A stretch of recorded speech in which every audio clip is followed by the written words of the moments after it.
I'm humbly one of the best basketball players in the world. Yeah, you are, Jayson. Actually, you are the best basketball player in the world. And together, we're going to show them why. It's time we shine a spotlight on Boston's golden boy and educate the masses on why Jayson Tatum is really the best basketball player in the world. But before we get any further, make sure you hit that like button if you haven't already and subscribe to the channel for more completely unbiased and 100% accurate NBA takes that nobody ever disagrees with.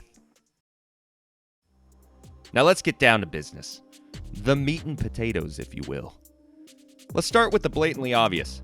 This guy can flat out score the basketball. And in an era where offense seems to be the most glorified aspect of the game and everything else seems to be tossed by the wayside, his scoring ability alone should sit him inside your top 10 right now.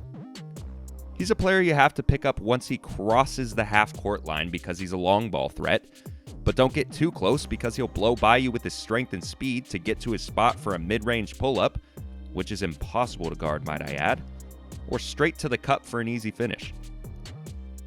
Beyond his scoring, Tatum's also a skilled playmaker, capable of creating opportunities for his teammates and setting the tone for the Celtics offense. Tatum has just about every move in his arsenal on the offensive side of the basketball, which makes him a nightmare matchup for defenders and one of the hardest players to guard in the NBA. From step-back threes, to pull-up mid-range jumpers, to post fades and highlight finishes at the rim.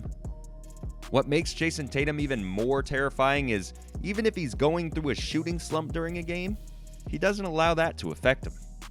He knows they're going to fall eventually and he won't shy away from the moment.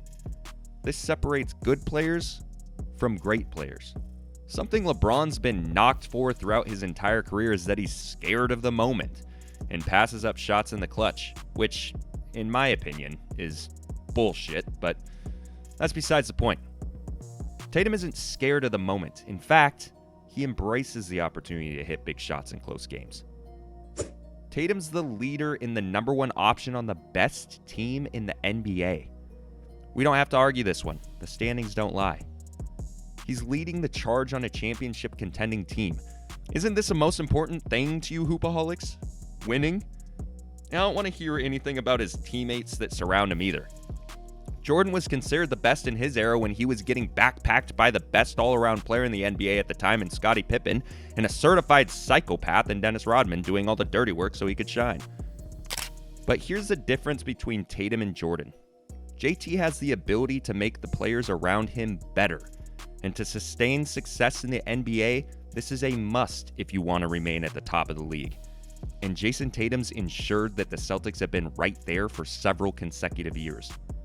So let's couple these two factors together in his scoring prowess and the fact that he's leading the best team currently in the NBA, and this should automatically bump him into your top 5. But wait, there's more.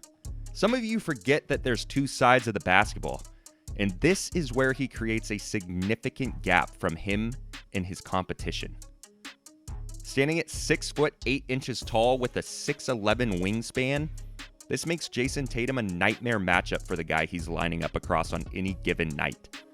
His ability to guard the perimeter with his speed and length, as well as the paint with his strength and verticality, makes him tough to deal with defensively. Not to mention the fact that he pulls down 8 rebounds a night.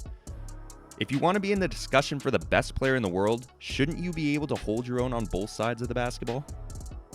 Whether you're elite at one or the other, at the very least, you should be good at both. And JT's not just good at both ends. He's great. He's one of the most versatile defenders in the NBA, being able to guard the 1 through 5. If you compare him to the other top 5 players in the NBA right now, he just simply stands out as the best. Let's run down the list. Luka Doncic? Clears. Nikola Jokic? Clears. Even Giannis Antetokounmpo, who's had a down year defensively. The only player who may or may not be in your top 5, but he most certainly deserves to be, who holds a candle to Tatum defensively right now is SGA. But we're not about to sit up here and crown Shai Gilgeous-Alexander as the best player in the NBA right now. Like, what are we doing here? Tatum's a great defender in isolation on the perimeter.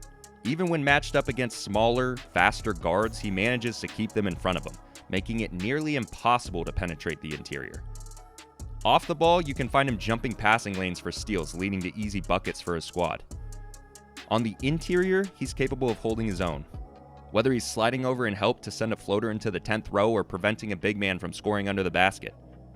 He's a menace defensively. This is lost on most people today since defense doesn't get highlighted nearly enough, if at all, anymore. And when it is discussed, it's always the same 3 players every year.